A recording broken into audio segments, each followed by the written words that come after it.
Hey guys, it's Jaden. Welcome back. Today we're talking about Star Trek Discovery Season 3, Episode 2, Far From Home. And here's one thing I need to say. This is the show it should have been. This is the show it should have been. It should have been this. It makes no sense. But let me get into some key details that are kind of important, I guess, for establishing, setting up this season to be great. Discovering the crew, all those rambunctious group of people are back for us to watch and see exactly what they're doing. However, they came through the wormhole and they're a little battered and beaten. They crashed on a ship on a planet. Essentially, Saru's like, we need to get everything back in order. We don't know anything where we are. We don't even know when we are. First contact protocols initiated. Basically, he and Giorgio are really just like kind of fighting for like dominance. They're both, like in this instance, they're both right. Like Giorgio being like, I didn't really come for all this, and at the end of the day, it's like you're playing by like old Starfleet rules, and you don't even know what the new rules of engagement are. And we're somewhere completely outside of our norms. So I don't know why you're playing this. And Saru's like, no, we need to play by old Starfleet. This is our way. This is what we have to do. And that is kind of the overarching argument. Even though that's not really those words that saying, that's really what they're talking about. So basically, Saru and Tilly leave to sit there and go find some rubidium to fix the communication system. Meanwhile, Giorgio, I'm pretty sure, tracks the crap out of them. Anyway, we'll get to them in a second. What's it called? Jax?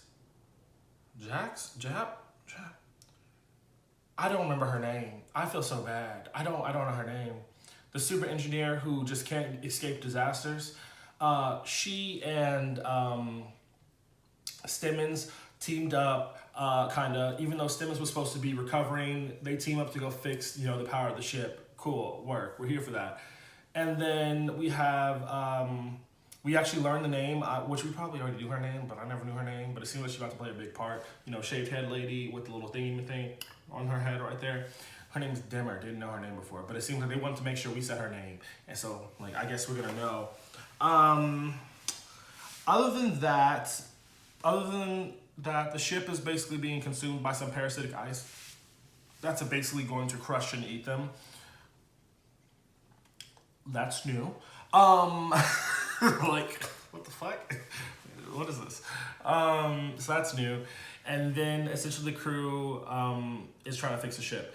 Meanwhile, Tilly and Saru find their way to a bar, and it's like they're piecing together, even when they're on the ship, they're piecing together where they are in the story that we learned in the first episode about the burn, about the Federation's fall, just from little key points. And I think the main partner to say is like, Tilly is so smart. She is so smart. She catches on real quick.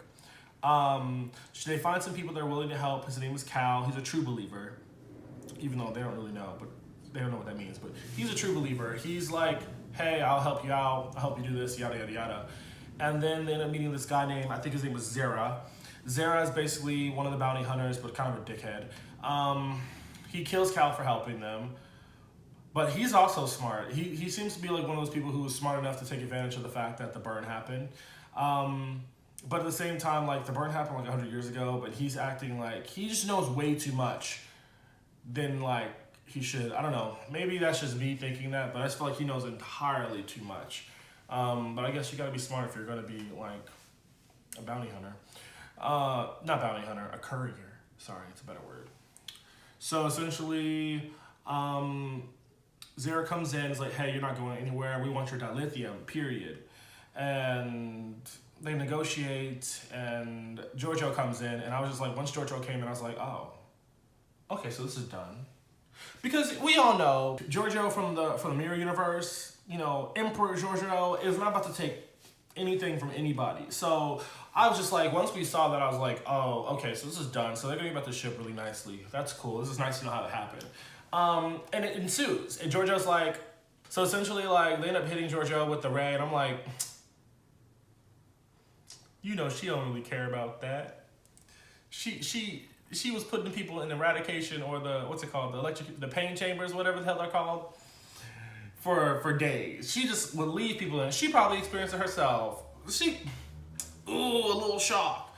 She's like, tasted good. So they beat their ass, essentially. Zero gets shot out, the Federation is back, and then they're trying to really get the ship out of the ice, and they can't. And then some mysterious ship comes over them, was like, hey, okay, we're gonna get you up. And it's Michael Burnham, period. So excited. So I think my main thing is just to say, notable mention is that, like I was saying, this is what the show should have been. I don't understand like why they didn't think like this should have been like the main premise of the show, because it makes so much more sense. They're actually being discoverers. I like the plot line of the mycelial network and all that kind of crap. I like the fact that we went to Mirrorverse and all that thing, but like if we're being honest, for popularity's sake, we could have done that in the future, right? We could have totally like flipped the script and turned that into something different. I think that they could have basically gotten to this point in the show in the first season, and like the second half of the first season. Basically do Control's whole entire bit, but in less episodes. And then the back half of the first season would have been them discovering why the Federation. I feel like that would have been such a bigger dramatic twist as a whole versus like whatever the hell we were dealing with for the past 2 seasons. Again, love the show. Truly love it. I actually like really love the show. I like everything about it. But like, if we're being honest, we have to admit, like, plot lines are plot lines and confusion is confusion, and that's kind of what season 1 was, a mess. I'm just gonna say the truth. Season 2 was better, but honestly it's because of Pike.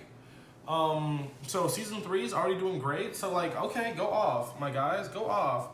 Why is Tilly still an ensign?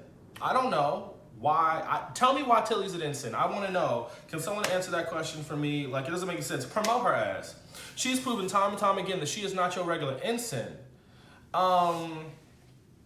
What's it called? What else? What is Star Trek's problem with killer AIs? We have the Borg. We have the Borg. We have Control. We have the crazy synthoid gods. Like, I mean, like, what is with crazy AI?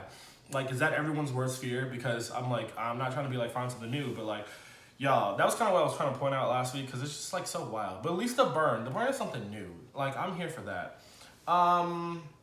New Starfleet badges are actually inside the intro. I like that. I want to know when they're going to transition. Hopefully we get new outfits by the end of the season. Very excited about that. Probably not, but it's okay.